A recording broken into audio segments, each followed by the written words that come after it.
सलाम, नमस्ते, सत श्री अकाल। मैं हूं रजा और आप देख रहे हैं रजाग्राफी का अंतर्राष्ट्रीय प्राइम टाइम शो, जिस एक वीडियो के अंदर दुनिया की तमाम बड़ी बड़ी खबर मैं आपको बताता हूं। अगर आप हमारे चैनल पर नए हैं तो सबसे पहले चैनल को सब्सक्राइब कीजिए। क्या मोदी सरकार अमेरिका के आगे झुक गई है? उम्मीद तो यही है, क्योंकि मोदी सरकार में अगर दम होता तो 2 दिन में पाकिस्तान से जंग खत्म न होती और तमाम खुलासे दिन प्रतिदिन परत दर परत खुल चुकी है। अब दोस्तों, अमेरिका चिढ़ा रहा है। अभी तक अमेरिका भारत को धमका रहा था। असल में कल जो है अमेरिका की टैरिफ की टीम और जो ट्रेड की टीम है वो भारत जो है अमेरिका की बिजनेस टीम से बात कर रहा है। इसको लेकर अमेरिकी अधिकारी, बल्कि अमेरिका कह रहा है कि भारत जो है अब बातचीत की टेबल पर आ रहा है। ये तो वही बात हो गई। अभी 4-5 दिन पहले अमेरिका ने यह भी कहा था कि भारत सॉरी भी बोलेगा, भारत झुकेगा भी और बातचीत भी करेगा। कहीं तो सख्ती से जवाब मोदी सरकार को देना चाहिए, लेकिन ऐसा लग नहीं रहा है, दिख नहीं रहा है। क्योंकि जब मोदी का दोस्त झुक गया तो फिर मोदी जी क्या है? कैसे कह रहा हूं ये खबर, आपकी स्क्रीन पर रिपोर्ट देखिए। भाई, अदानी जो ग्रुप है उसने रूस से अमेरिका की पाबंदियों से डर के बैन कर दिया है। रूस से तेल लेना अदानी ग्रुप ने बंद कर दिया है। कोई अंडवा अब अदानी ग्रुप से या फाफा से सवाल नहीं करेगा।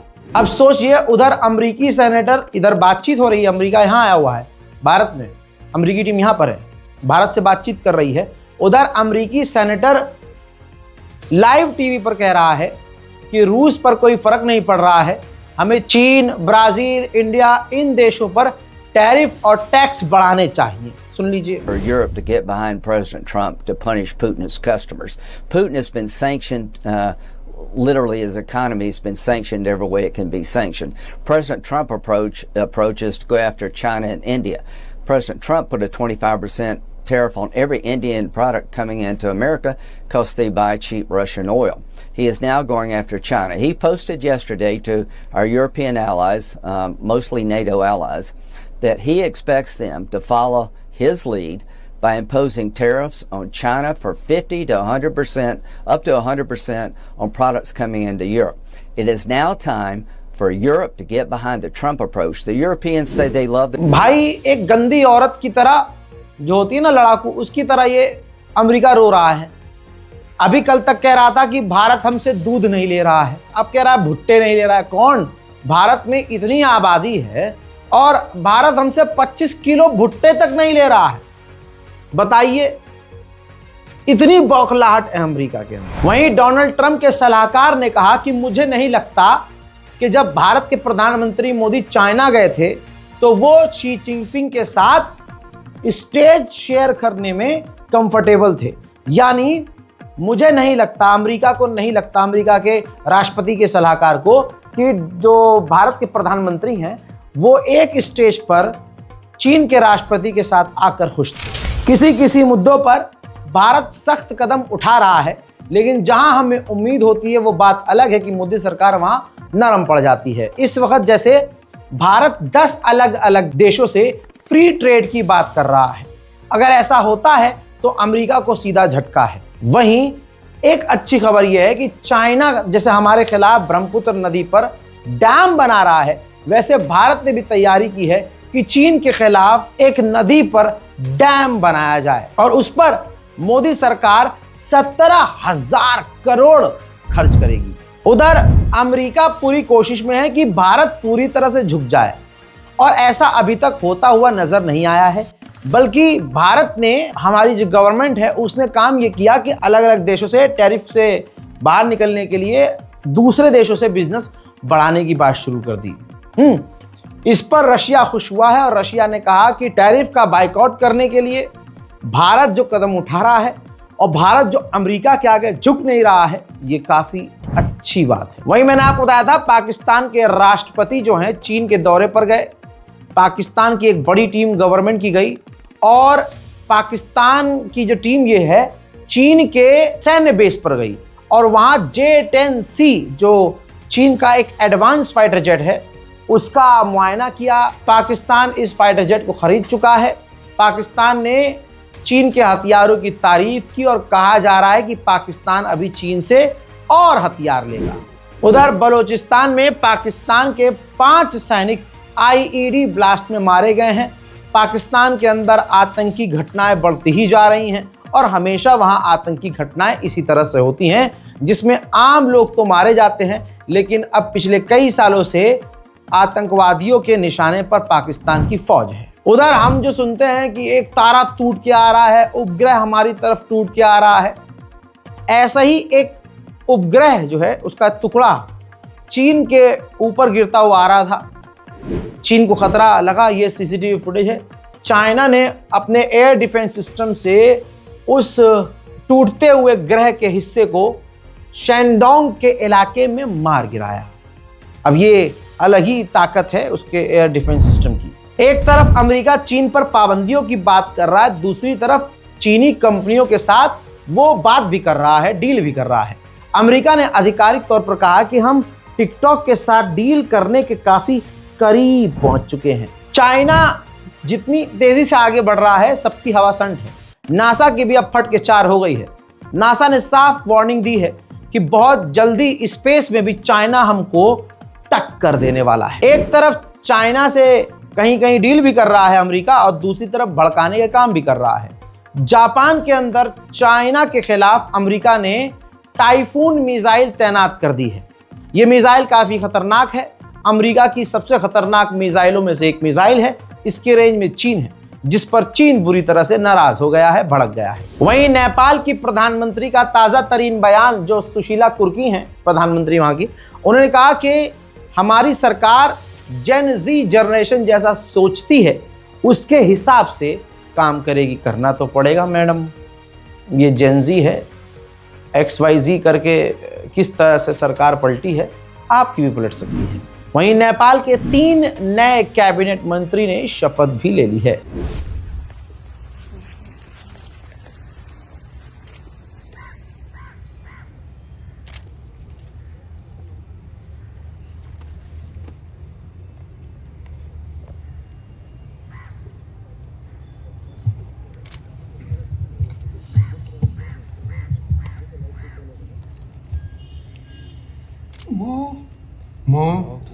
नेपाल को सार्वभौम सत्ता र राजकीय सत्ता, नेपाल को सार्वसत्ता र राजकीय सत्ता नेपाली। उधर मेरे दोस्तों जेनजी जनरेशन जो है इस पर भड़क गई।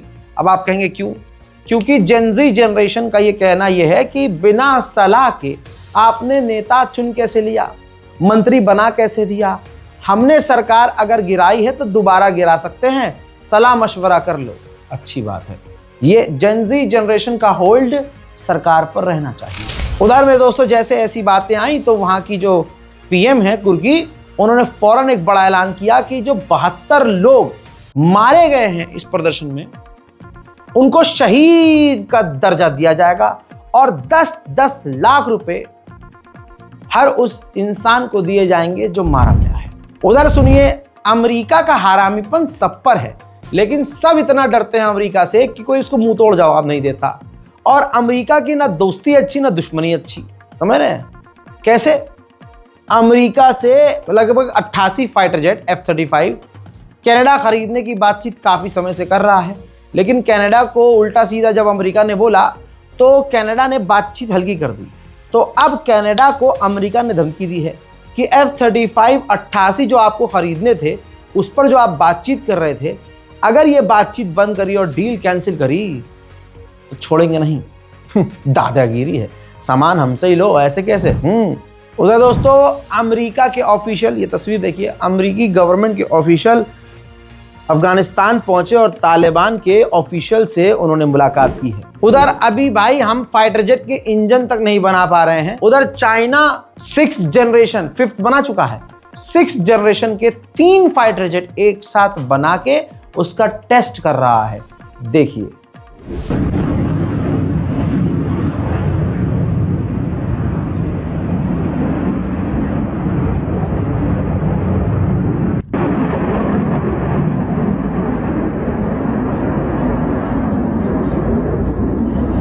चाइना ने डॉलर के मुंह में थूकते हुए, ये ग्राफ देखिए, अपने ही देश युआन करेंसी का इस्तेमाल कर रहा है।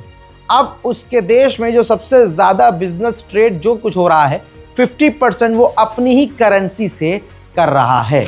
उधर दोस्तों रूस और बेलारूस मिलकर बेलारूस के अंदर मिलिट्री एक्सरसाइज कर रहे थे, दोनों आपस में कर रहे थे।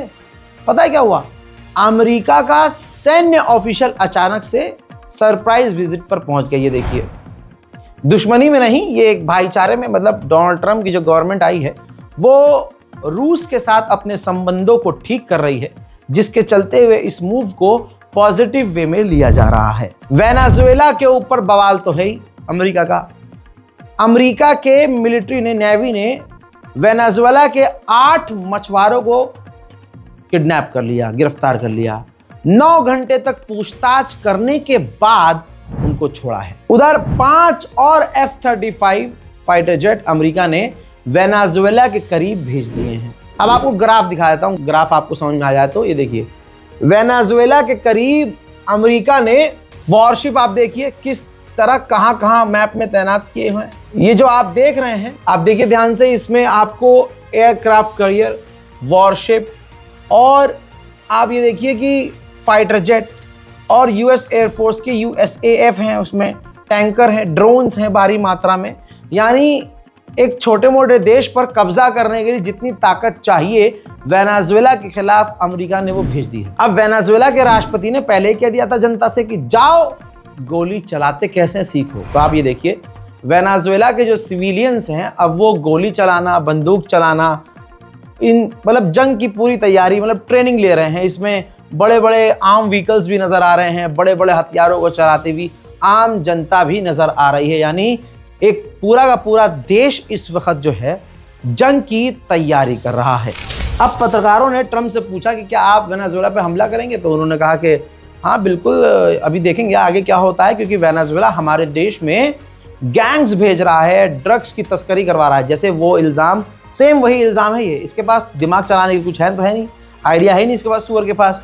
जैसे इल्ज़ाम मैक्सिको पर लगाया था वैसा ही इल्ज़ाम वेनेजुएला पे लगा दिया। देखिए,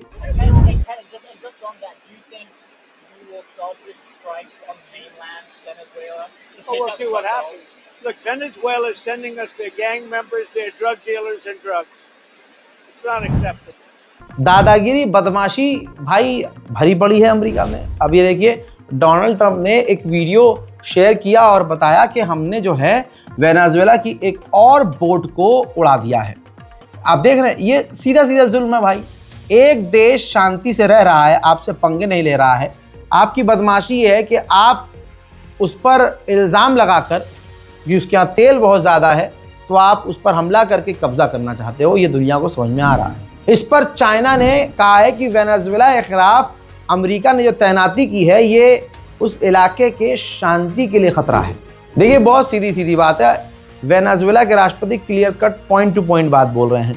उन्होंने कहा कि ये कोई ड्रग्स व्रग्स कार्टेल वार्टे का चक्कर नहीं है। अमेरिका पपेट गवर्नमेंट चाहता है, यहाँ पर हमारी सरकार गिराना चाहता है, एक गुलाम सरकार बिठाना चाहता है और उनके ज़रिए हमारे देश यानी दुनिया में सबसे ज़्यादा जिस देश में तेल है उस पर ये कंट्रोल करना चाहता है। यह बात वेनेजुएला के राष्ट्रपति की बिल्कुल सही है, क्योंकि अगर आप मिडिल ईस्ट खबरें देखते हैं मेरी, तो आपने देखा कि मिडिल ईस्ट का हाल क्या है। लेबनान में ट्रंप ने अपना आदमी बिठा दिया राष्ट्रपति, सीरिया में डोनाल्ड ट्रंप का आदमी बैठा हुआ है, जोलानी। ठीक, फिलिस्तीन की गवर्नमेंट में जो है महमूद अब्बास, वो भी अमेरिका इजराइल के ही इशारे पर चलती है। तो ऐसा ही अब वेनेजुएला के साथ भी अमेरिका चाहता है। अंतर्राष्ट्रीय प्राइम टाइम रिपोर्ट में आज और अभी कितना ही। इस रिपोर्ट को शेयर करना बिल्कुल मत भूलिएगा।